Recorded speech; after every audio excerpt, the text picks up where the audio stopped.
Frank Kirabayai, and I'm a Christian. I just have a simple of the question. Is the other religion is allowed to go to Mecca or Medina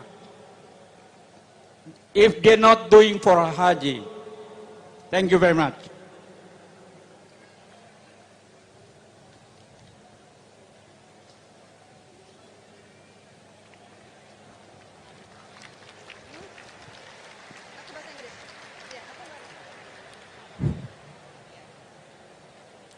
The brother asked a common question that if the non-Muslims, why are they not allowed in the two holy cities of Makkah and Medina? And brother, today's topic was misconceptions about Islam. The 20 most common questions asked by non-Muslims regarding Islam. And this is the 9th most common question asked by non-Muslims regarding Islam. So why are non-Muslims not allowed in the two holy cities of Makkah and Medina? Every country has its own cantonment area or the military area of the country.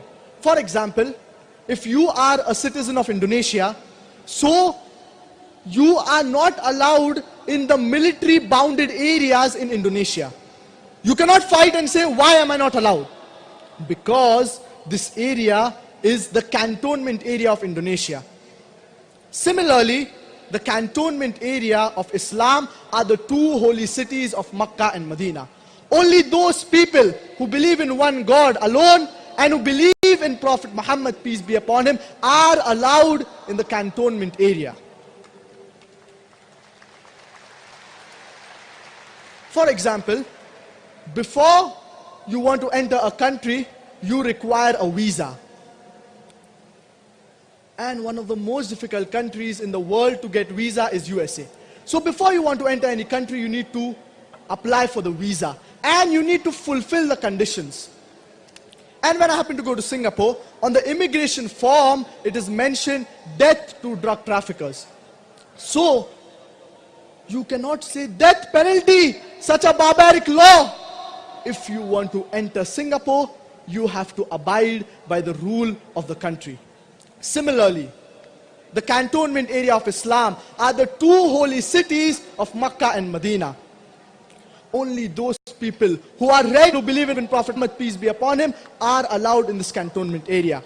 And if you believe in one God alone and Prophet Muhammad, peace be upon him, then no one can stop you from entering the two holy cities of Makkah and Medina. I hope that answers the question. Thank you very much. Brother. Yes. I would like to ask you, have you read something regarding Islam? Not really much. Brother, what's your background? Are you a Christian? Are you a Hindu? I'm Christian. Okay. Brother, did you hear the talk wherein my father said the similarities between Islam and Christianity and Jesus Christ, peace be upon him, there is not a single unequivocal statement, not a single unambiguous statement in the complete Bible where Jesus Christ, peace be upon him, himself says, I am God, or where he says, worship me.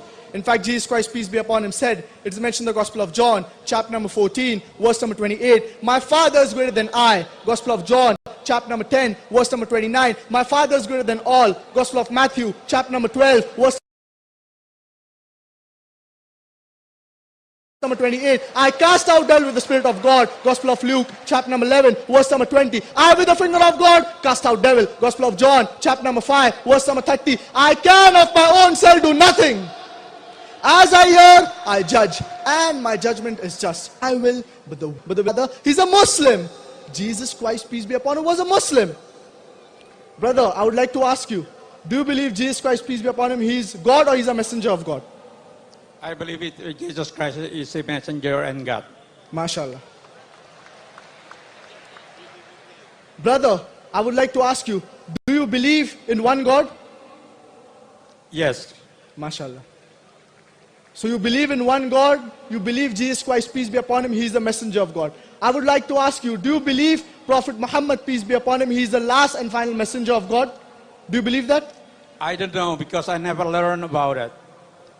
Brother, if you heard the talk, there are several references mentioned in the Bible, whether it be the Old Testament or the New Testament, prophesying about the coming of Prophet Muhammad, peace be upon him. It is mentioned in the book of Deuteronomy, chapter number 18, verse number 18. It is mentioned in the Song of Solomon, chapter number 5, verse number 16. In Song of Solomon, chapter number 5, verse number 16, Prophet Muhammad, peace be upon him, is prophesied by name.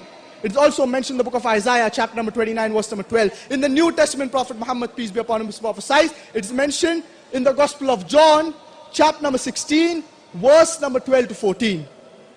Jesus Christ, peace be upon him, says, I have many things to say unto you, but ye cannot bear them now. For he, when the Spirit of truth shall come, he shall guide you unto all truth. He shall not speak of himself. All that he hears shall he speak. He shall glorify me. He shall show you things to come. So this prophecy is referring to no one but the last and final messenger, Prophet Muhammad, peace be upon him. Okay. So brother, when it is clearly mentioned in the Bible, in the Old Testament and the New Testament about the coming of Prophet Muhammad, peace be upon him, so do you believe in the last and final messenger, Prophet Muhammad, peace be upon him? I just understand about it, but I don't believe it. Okay brother, inshallah you can do research, and I would request you to read the glorious Quran with translation, and inshallah may Allah subhanahu wa ta'ala give you hidayah and get you closer to the straight path. Amen. Jazakallah. Amen. Amen. Thank you very much, sir.